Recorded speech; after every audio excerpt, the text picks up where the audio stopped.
अरे वाह! सूट तो बहुत अच्छा लग रहा है आप पे और लगेगा भी कैसे नहीं। पूरे 8,000 का लिया था। शायद जल्दबाजी कर दी आपको देने में।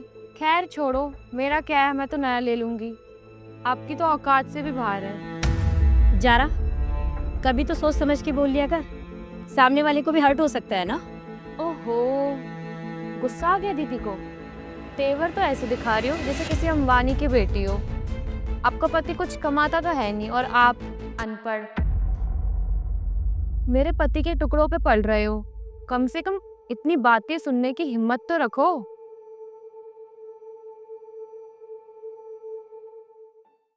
भैया, मेरा एक छोटा सा काम कर देना। मैं ऑफिस जा रहा हूँ। आप बस ये चेक बैंक में जमा करवा देना। ये गुप्ता जी की पेमेंट है। ठीक है? भैया, आपने नाश्ता कर लिया? हाँ जी, कर लिया। अच्छा सुनो, मैं क्या सोच रही थी कि काम वाली रख ले एक। आजकल काम का लोड भी बहुत ज़्यादा हो जाता है और ऊपर से इतनी गर्मी। हाँ, रख लो। जो भाभी को और तुम्हें सही लगे वो कर लो। इसमें मुझसे क्या पूछना।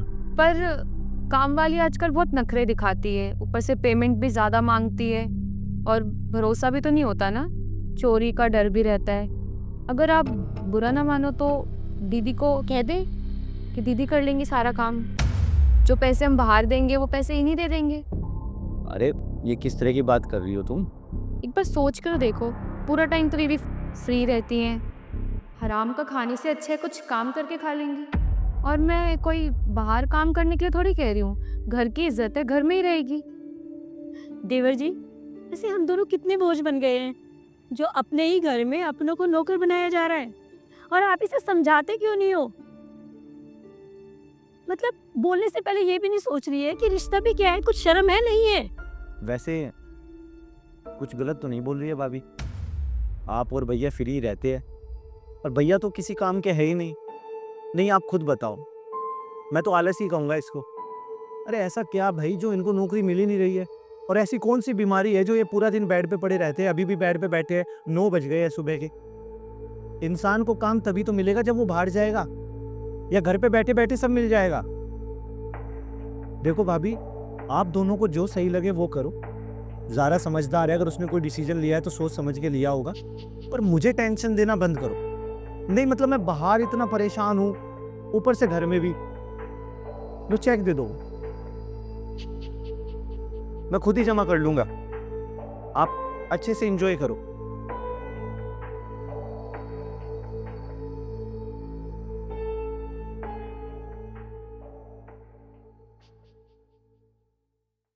देखो ना विराज, ये लोग हमें कितना कुछ बोलकर चले गए। अगर आज तुम काम कर रहे होते ना, तो मैं इतना सब कुछ नहीं सुनती, मैं भी जवाब दे सकती थी। और मैं अगर चुप रही ना तो सिर्फ तुम्हारी वजह से। तुम छोड़ो उनकी बातों को, उनकी बातों पे ज़्यादा ध्यान मत दो। तुम मुझे एक बात बताओ, इस भोलेपन का और इस ईमानदार होने का क्या फायदा है? घर में तुम्हारी कोई इज्जत नहीं है, ऑफिस में किसी और की गलती की वजह से तुम्हें निकाल दिया, और दोस्तों की भलाई के चक्कर में तुमने अपने ऊपर कर्जा कर लिया। मुझे ऐसा लग रहा है ना, पिछले जन्म में जरूर मैंने कोई पाप किया होगा जो मुझे उसकी सजा मिल रही है।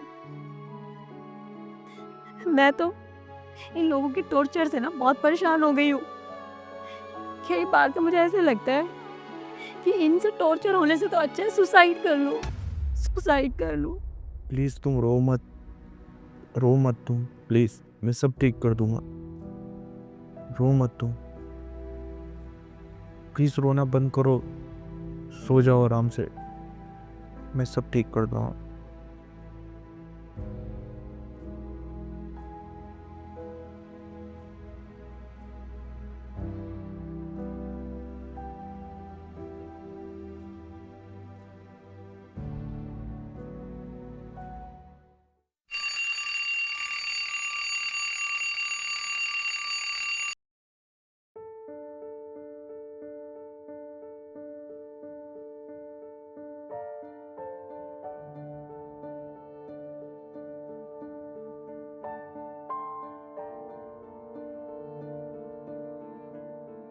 आज का यह दिन तुम्हारे लिए बहुत बड़ा होने वाला है तरुणा।